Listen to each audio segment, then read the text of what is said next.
Hello. So I want to talk about the life and the legacy that Miss Angie Stone has left behind. To me, I think she was a very incredible human being.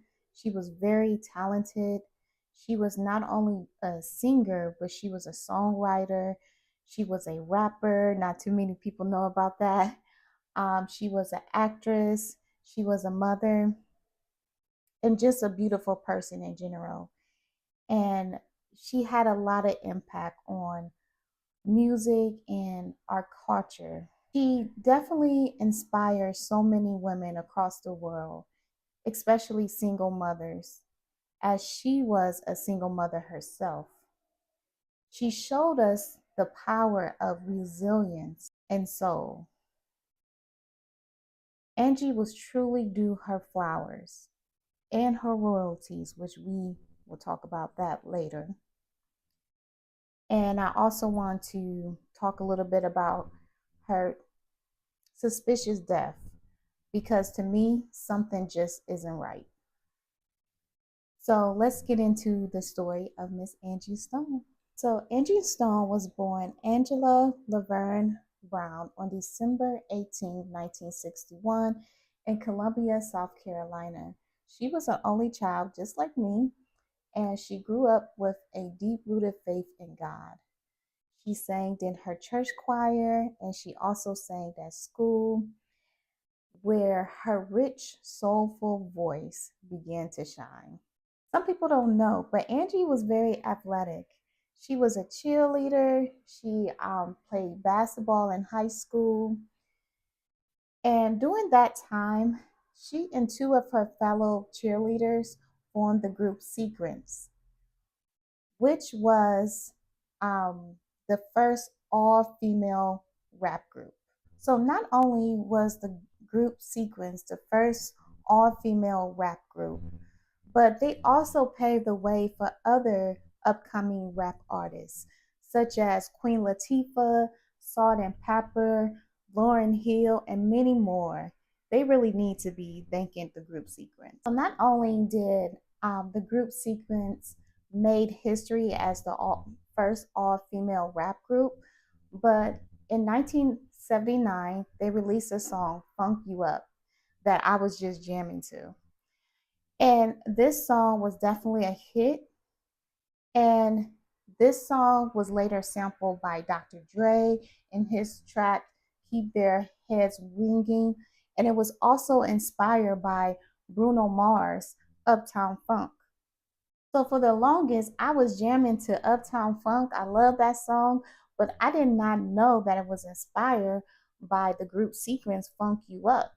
And if you listen to the song Funk You Up, the beat is just like the same. So after the group Sequence disbanded, Angie Stone did face some struggles, but then she was able to join a group called Vertical Hold, which they had a couple hits like one of their songs was Seems Like You're Too Busy, and another song was ASAP. In 1999 is when Angie started her solo career, and that's when she released her album Black Diamond, which did really well. It was number 46 on the Billboard 200, and it sold nearly 1 million copies.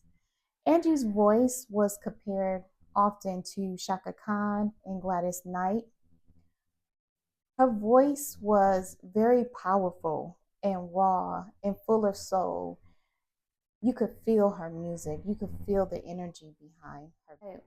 Heard somewhere, maybe this was an interview that Angie was doing, but that like basically, things that she was going through, she wrote about it. She put it in her song. Um, for example, No More Rain in This Cloud, beautiful song. And she said that this was inspired by the birth of her son, and according to an interview, it helped pull her out of depression during that time. She also wrote Brother, which was a very inspirational song.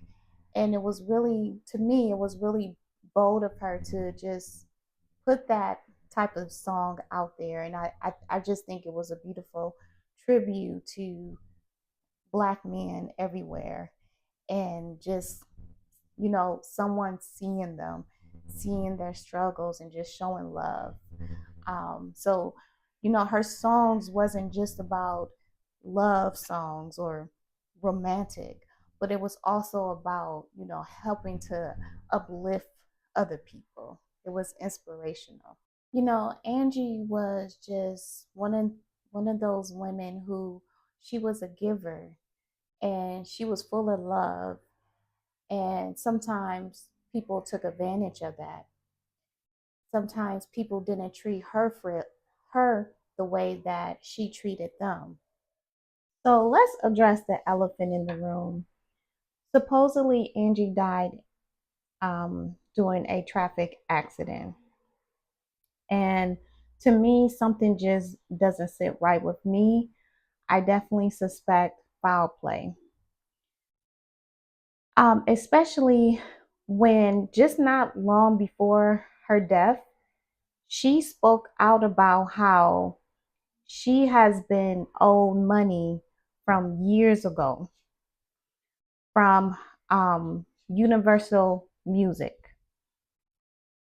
and how the fact was that she could have retired 20 years ago. Angie said in her live, and I will try to find that video and link it down below so you guys could watch that. But she said in her live that they owe her so much money. They pretty much stole from her.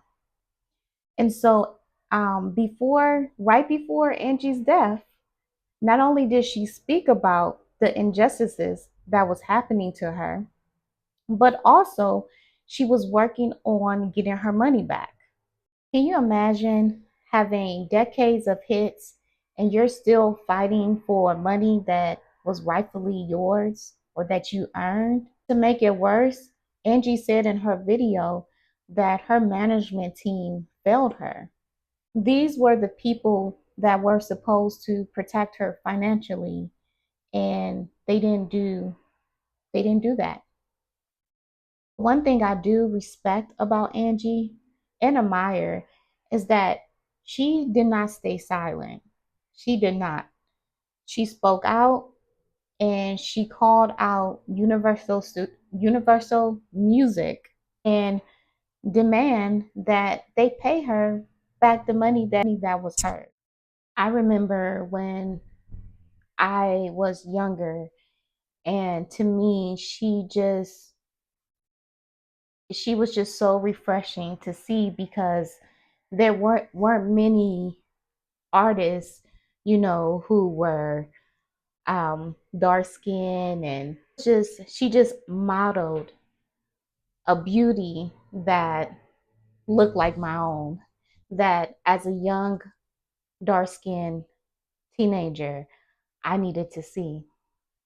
I needed to see the type of woman that Angie was.